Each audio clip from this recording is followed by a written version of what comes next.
எப்பவுமே ஒரு வீட்டினுடைய சமையலை அறை எப்படி இருக்கணும் அப்படின்னு பார்த்தீங்கன்னா, நீங்க அந்த சமையலுடைய நடுப்பகுதியில் நின்னு கையை கிழக்கு பகுதியில நீட்டினாலும், இல்லது மேற்கு பகுதியில நீட்டி எடுத்தாலும், உங்களுடைய பொருள்கள் எடுக்கக்கூடியதாக நம்ம சமையல் கட்டு அமைக்கணும். இன்னைக்கு நீங்க வந்து சமையல் கட்டு ஒரு 20க்கு 20 குடுத்தீங்கன்னா, மிக பெருசா இருக்கும். இல்ல ஒரு 16க்கு 10 குடுத்தாலே ஒரு பெரிய சமையலறை. அப்ப என்ன ஆகும்னா, நீங்க அடுப்புல ஒரு பொருள வச்சுட்டு, அதுக்கு ஒரு ஏதாவது ஒரு திங்ஸ் எடுக்கணும்னா ஓடிட்டு, ஓடிட்டு ஒடியாரணும். அந்த மாரி போக இன்னைக்கு யாரும் விரும்புறதில்ல. அப்ப அந்த மாரி மிகப்பெரிய சமையலறை குடுத்த இடங்கள்ல எல்லாம், அங்க வேலையாட்கள் தான் சமைக்கிறாங்க. சின்ன சமையலறைய குடுக்குற இடத்துல தான் அந்த வீட்டினுடைய தலைவி சமைக்கிறாங்க. இன்னொன்னு, இந்த சமையலறை இருக்கு இல்லைங்களா? இந்த சமையலறை தான் குபேரனின் உச்சப்பகுதி.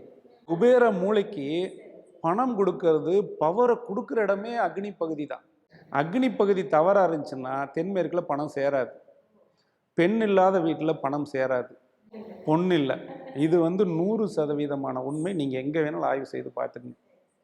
அப்போ பெண் அப்படிங்கிறவங்க இருந்தால் மட்டும் தான் பொன் அப்படிங்கிறது பொன் பொருள்கள், குபேரன் அப்படிங்கிறவரே அந்த வீட்ல இருப்பார்.